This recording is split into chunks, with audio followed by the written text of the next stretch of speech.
Good evening. I am Cynthia Elliott, President of the Rochester Board of Education. This is our budget hearing for our 24-25 budget year. I'm actually pitch hitting for Vice President LeBron, who chairs the Finance Committee. And so with that, we will get started with our first speaker, Lion Mordinga. Lynn Mordinga, I'm sorry. Okay, thank you. Yeah, so we have 3 minutes 3 minutes for each speaker. All right, Ms. Mordinga? Yes. Hi, you're up to Hi. speak. Good evening. Okay. Good evening. Good evening, commissioners and attendees. Thank you for allowing me this time to speak. I'm currently the parent of 2 children in the district, one who's a senior at Wilson, another son who is starting his pre-K journey. I'm also presenting the Very Invested Parents group under the Children's Agenda. Shout out to the purple shirts in the room. I did ask my older son what his journey at Wilson was like, and he said it was a positive experience. He came to be with our family through the refugee foster care program, originally from Guatemala. He never got the access to adequate education. During his time at Wilson, he will graduate in June with honors and is also on track to have New York State's seal of biliteracy. He will also be the first in his biological family to graduate from high school. This is a testimony and dedication of the ESL staff at Wilson. As a bilingual learner, he was able to get the right support by having the proper, adequate ESL staff. Especially with the current situation of many migrant and refugee families in Rochester, I ask that you continue to recruit and retain certified ESL and bilingual staff to meet the high demands of the most vulnerable population. My second ask is in regards to early childhood education, especially with the state possibly removing the funding for RECAP, which helps determine if a child is kindergarten ready. I ask that the board make sure to allow for adequate funding in the budget for RECAP.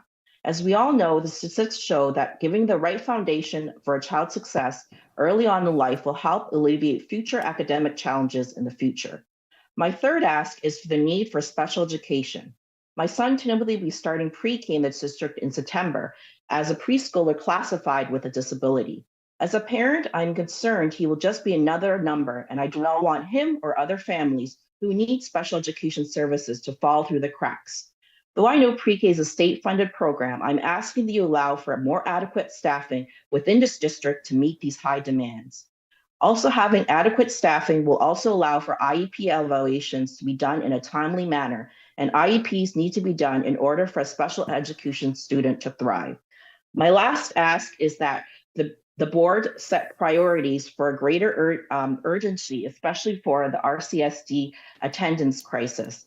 We know that kids thrive if they're in school, and they need to have attendance be met. And especially with the school reconfiguration, I especially see and foreshadow there'll be low attendance, especially with things. And so I especially ask that the board consider these as top priorities for attendance and making sure kids do go to school. Thank you.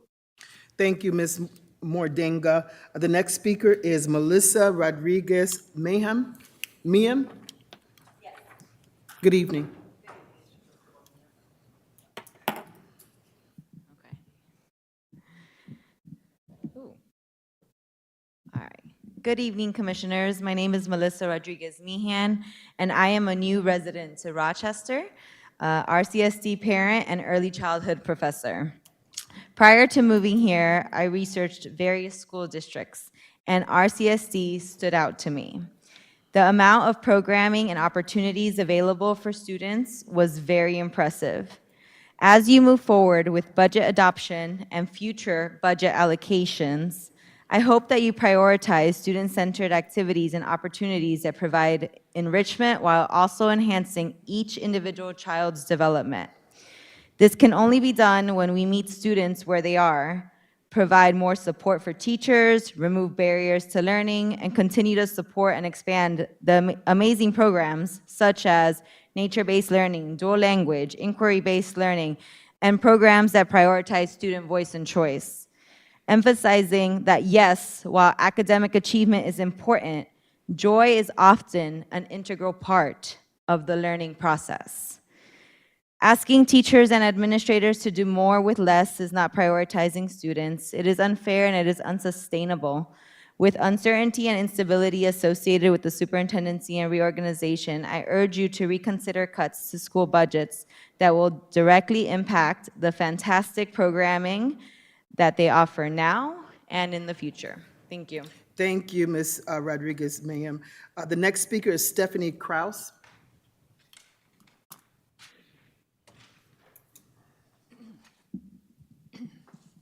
Good evening, and thank you. Hello, my name is Stephanie Krauss, and I'm the proud parent of a second grade student in the OLA program at Anna Murray Douglas Academy, School 12, as well as a very excited and soon-to-be kindergartner there, we hope, this fall. We have been thrilled with the educational opportunities, community, and engagement at School 12. As an active PTA member, I know School 12 families are anxious to retain support for our two-way dual language program and expanding nature-based learning resources, but we've also seen reductions for targeted staff like art and music, and we know it is difficult to fill and retain partial appointments. Therefore, I've been keen to see how the district's budgeting might impact us this year. Following the district's reorganization, School 12 is projected to decrease enrollment by 12% and would be subject to a budget reduction of 8.4%. While this may seem reasonable at first glance, I took a closer look at how these changes stack up within the district and was surprised at some of what I saw. I'd like to share some observations with you pulled from the draft budget book. Based on per pupil budget allocation, I would expect schools with projected decreases in their enrollment should see decreases in their budget too. However, according to this plan, 4 schools would be responsible for fewer students, yet their budget allocation will actually increase. For instance, projected enrollment at one school would drop by 27 to 37%, but their budget would actually increase by 3.3%. Of 39 buildings in the portfolio next year, there are only 6 schools that will remain in operation with smaller budgets than what they have now. All of them are at the elementary school level. 3 of them, that's half of those impacted by cuts, include all 3 schools that offer two-way dual language learning within RCSD. From the figures provided, I also calculated each school's projected enrollment and proposed budget allocation as a percentage of district-wide totals. Among pre-K to 6th grade elementary schools, School 12 is expected to have the largest enrollment at 691 students, or 3.38% of the district's total student population. To support those students, School 12 would receive 2.28% of the district's overall budget. However, other elementary schools are due to receive 2.4%, 2.5%, and even 3% of the district's budget for far lower enrollments, ranging from 450 to 500 students. To be clear, I do not want to sow division within schools at RCSD. I truly believe we are better together when we rise and fall on the same tide. Yet it is hard to understand how the district has arrived at some of these valuations based on the data provided. I hope the board will carefully examine some of the inherent presumptions that seem to be lying beneath the surface. Before schools are required to make do with less and less, please ensure that shared resources are reflective of the overall strengths and challenges that our schools possess so that our children can thrive. Thank you. The next speaker is Christy Miller.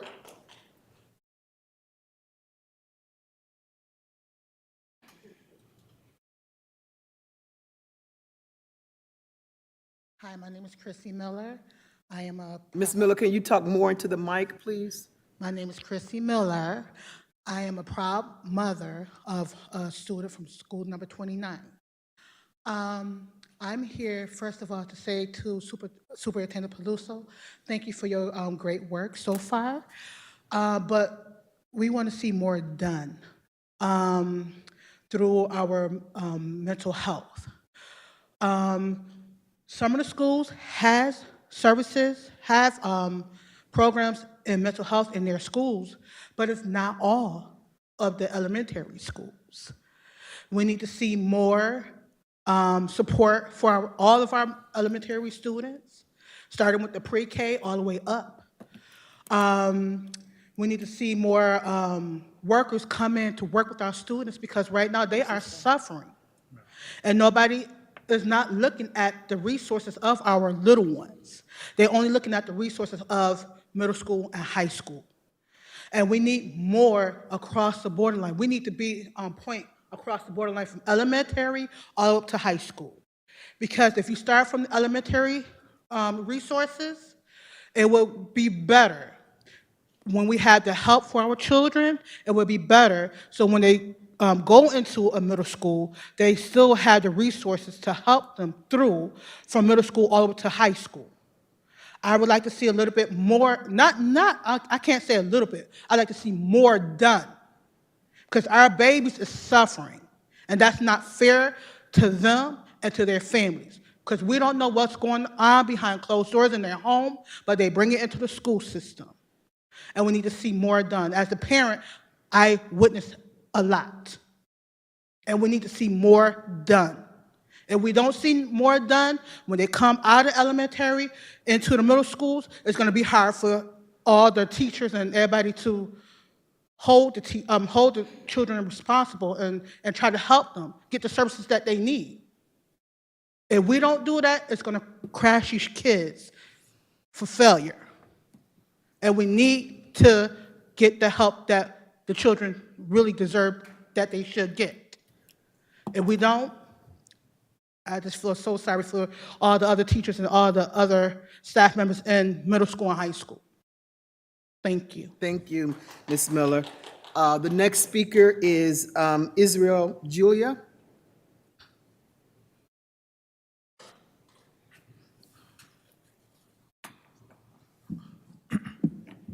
Hello, everybody, and thank you for letting me speak today. I appreciate being here today. I'm here actually representing Hillside Work Scholarship.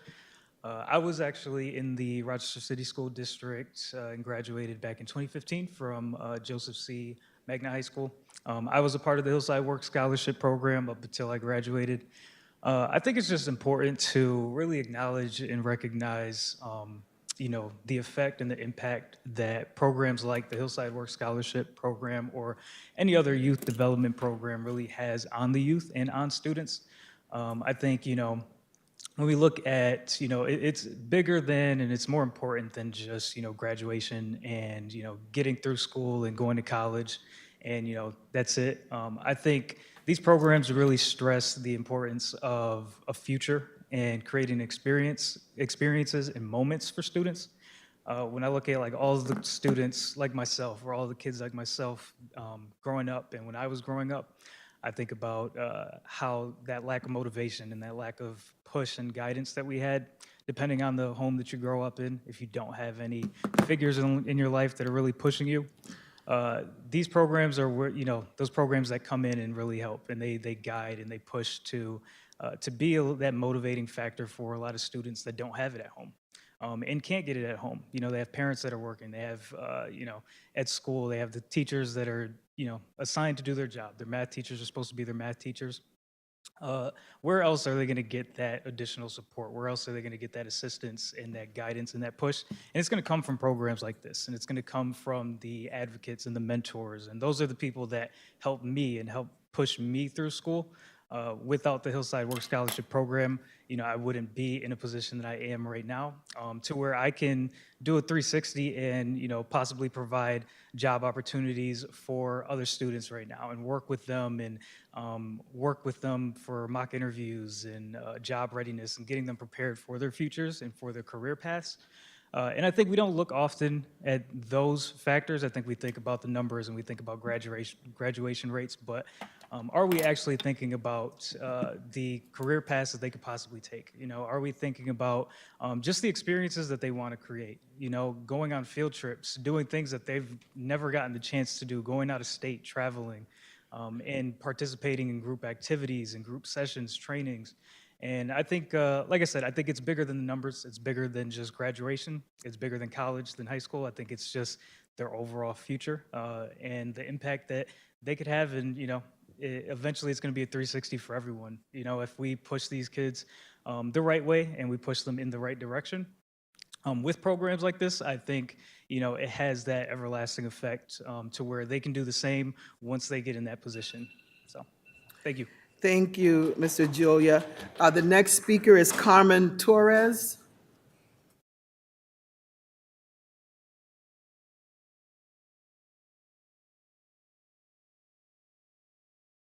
Good evening, everyone. Superintendent Peluso and the school board. Hello. My name is Carmen Torres. I am the Parent Leadership Manager at the Children's Agenda. Purple shirts, just in case you guys want to know. Today, I stand before you with a concern that demands our immediate attention. The attendance crisis in our schools. Across our district, attendance rates are plummeting, posing a significant threat to the academic success and well-being of our students. As you delve into the budget priorities, it is imperative that you address this issue with the urgency it deserves. As we embark on the journey of reconfiguration, it is vital that you preemptively tackle the attendance crisis. Neglecting this issue amidst reconfiguration of efforts risks exacerbating the problem even further. My recommendation is very simple. I recommend an investment in hiring more personnel dedicated to placement, attendance, and the Office of Parent Engagement. This investment can allow for a task force where these entities can collaborate effectively to streamline the process of placing students in their desired schools and closely monitor attendance patterns while OPE, Office of Parent Engagement, supports the parents and the students' specific needs. This work can be done and should start in the summer months when our vulnerable students needing support the most during the summer.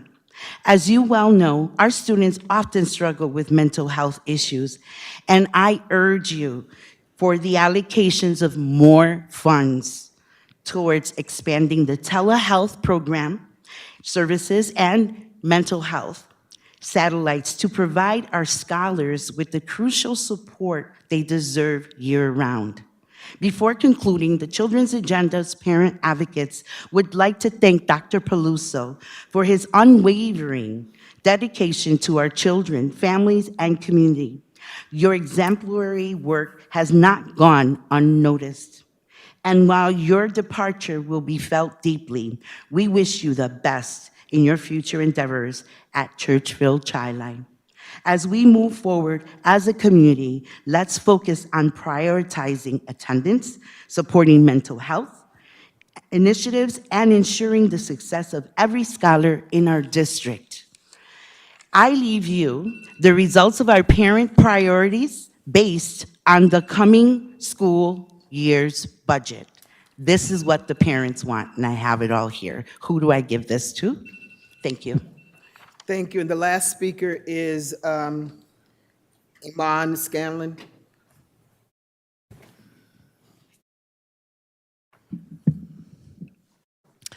Good evening. My name is Eamon Scanlon. I'm the Education Policy Director at the Children's Agenda.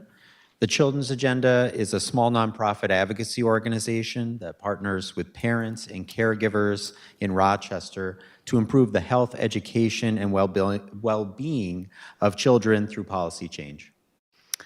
First, we would like to thank the superintendent and his team for making themselves available to answer questions about the 2024-25 RCSD draft budget during what we know is a very busy time for your team. We commend the district for investing heavily in mental health resources for students, restorative practices to build a sense of community and to resolve interpersonal conflicts, and an increase in staffing for improvements in early literacy. Even though school closings and reopenings will present many challenges going into next school year, the transparency of the district leadership in rolling out these changes has been notable compared to other school closings in the past decade. The budget book is also much improved from the last 2 years, with more detailed written information for each department and an object summary, something the Children's Agenda has requested for several years now. There is room for improvement, as the position summaries should be broken down into a greater level of detail, like the coding in the budget book from 2019 or earlier. Overall, there are a lot of good investments being made in the 2024-25 draft budget, and we want to ensure they remain in the final approved budget and are improved in several ways. Mental health is our primary concern. From the 2022 Youth Risk Behavior Survey at RCSD, nearly 1 in 5 students were dealing with depression or emotional trauma from the death of a close family member or loved one, and further 11% of girls at RCSD reported attempting suicide in the past year. The district has committed to implementing telehealth in every school over the next 4 years. We support this change and would like to uplift it as a key priority. We also would like to see mental health clinics or school-based health clinics that offer mental health services in every building. Mental health and school climate go hand in hand. If students do not feel welcome at school and have trusting relationships with adults, they will remain unengaged from the school community. Suspension rates remain troublingly high at RCSD, with 22% of Black students suspended at least once last school year. The draft budget includes 14 restorative coaches for next school year. We would recommend an increase to 15. The district also has committed to funding help zones, an alternative to suspension rooms in every school. This is the right approach, and we want to uplift this commitment.